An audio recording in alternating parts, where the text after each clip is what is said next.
శ్రీమతి Mary Kripabai కథాంజలి కథలు 1వ భాగం 23/3/20. ఎవరి మేరీ కృపాబాయ్? ఆంధ్ర యూనివర్సిటీ, నాగార్జున యూనివర్సిటీల నుండి రాజనీతి శాస్త్రంలో పీజీ డిగ్రీ పొంది ఆంధ్ర జాతీయ కళాశాల నుండి బీఈడీ డిగ్రీ అందుకొని బందరు మండల పరిధిలో 1 సంవత్సరం ఉపాధ్యాయ వృత్తిలో ఉండి మచిలీపట్నం పురపాలక సంఘ పరిధిలో 9 సంవత్సరాలు ఉపాధ్యాయ వృత్తి చేసి శ్రీ పద్మావతి మహిళా జూనియర్ కళాశాలలో 12 సంవత్సరాలు అధ్యాపక వృత్తి చేశారు. శ్రీ పద్మావతి మహిళా డిగ్రీ కళాశాలలో అధ్యాపక వృత్తిలో ఈ పుస్తకం రాసేటప్పటికి ఉన్నారు. ఇప్పుడు రిటైర్ అయిపోయారు.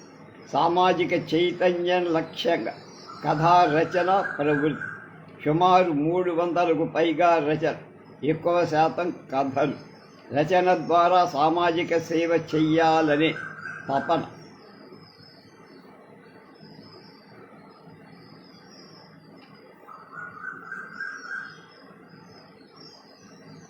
శ్రీమతి మేరీ కృపాబాయ్ దాదాపు 25-30 సంవత్సరాల నుంచి మాకు పరిచయం. ఉయ్యూరులో మేము సాహిత్య మండలి నిర్వహించినప్పుడు బందరించి నాకు వసుధ బసవేశ్వరరావు గారు ఆమెను గురించి చెప్పడం, ఆమె మా కవి సమ్మేళనాలు అన్నిటికీ రావడం, ఆమెకి సాహితీ మండలి పురస్కారం, సరసభారతి పురస్కారం ఇచ్చినట్టు నాకు జ్ఞాపకం. చాలా సహృదయులైనటువంటి ఆ మహిళ ఆమె. చాలా గౌరవంగా మర్యాదగా ఉంటుంది. ఆమె ఈ పుస్తకాన్ని కని పెంచి అహర్నిశలు బిడ్డల అభ్యున్నతిని కోరుతున్న ప్రయోజకులవుతున్న కుమార్తెలు కుమారులను చూసి మురిసిపోతున్న తల్లిదండ్రులు జి ఆనందరావు, శ్రీమతి జి మాణిక్యంబ గారు ఈ కథాంజలి అంకితం చేశారు. మేరీ కృపాబాయ్.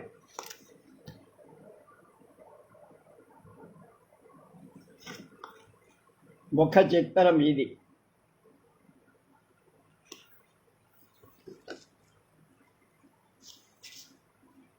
ప్రఖ్యాత కథకులు. ఈ మధ్యనే సంవత్సరం క్రితం దివంగతులైన శ్రీ కాటూరు రవీంద్ర త్రివిక్రమ్ ఆయన ప్రముఖ రచయిత, కవి. కాటూరు వారి వీధి విజయవాడలో ఉంటారు. ఆయన చనిపోయారు. ఆయన దీనికి ముందు మాట రాశారు, అక్షర సుమాలు అని. మనిషికి అనేక ఆకాంక్షలు ఉంటాయి. సాహిత్యవేత్త కావాలనే ఆకాంక్ష మహత్తరమై. ఎందుకంటే సాహిత్యవేత్తలంతా ఈ లోకంలో జీవించే అక్షరంలాగానే అక్షర ప్రేమికులు చిరంజీవులు. అక్షర జ్ఞానం కలిగాక సాహిత్య ప్రేమికులకు రాయాలనే ఉబలాట నిత్యం ఊరిస్తూ ఉంటుంది.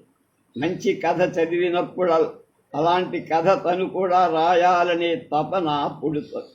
ప్రయత్నాలు మొదలవుతాయి. కదిలే ఊహలన్నీ కాగితం మీదికి వస్తాయి. కొన్ని పరిమళిస్తాయి, కొన్ని మొగ్గలుగా ఉండిపోతాయి. పరిణతి పొందే వరకు ఇదే పరిస్థితి. రచయితకి కొండంత ఓపిక ఉండాలి. సముద్రమంత సిరాతో, భూగోళమంత కాగితం మీద నిరంతరం రాస్తూనే ఉండాలనే కోరిక ఉండాలి. అభ్యాసం విజయానికి మెట్లేస్తుంది. లక్ష్యం అందుకునేందుకు వరకు కృషి సాగుతూనే ఉంది. ఎవరు సర్వజ్ఞులు కాలేరు.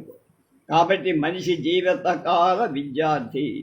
అభ్యసిస్తూనే ఉండాలి, అభ్యాసం చేస్తూనే ఉండాలి. మేరీ కృపాబాయి గారు సాహిత్య లోకానికి సుపరిచితం. రచనల ద్వారా ఆమె సాహిత్య వ్యక్తిత్వం సమున్నతంగా భాషిస్తూనే. ఆమె తన 100 కథలు కథాంజలి అనే కథా సంపుటి తీసుకురావడం అభినందని. ఇలా రావటానికి కారణం ఒకటి ఉంది. ఒక రచయిత రచనలు వివిధ పత్రికల్లో ప్రచురితమవుతూ ఉంటాయి. కానీ కొని చదవకపోవటం తెలుగువారి సహజ లక్షణం. కనుక అందరూ అన్ని రచనలు చదవని రచనలు ఎంతో ఘనమైనవి కూడా ఉండవచ్చు. అలాంటి రచనలు రచయిత ప్రతిభకు దర్పణాలుగా ఉంటాయి.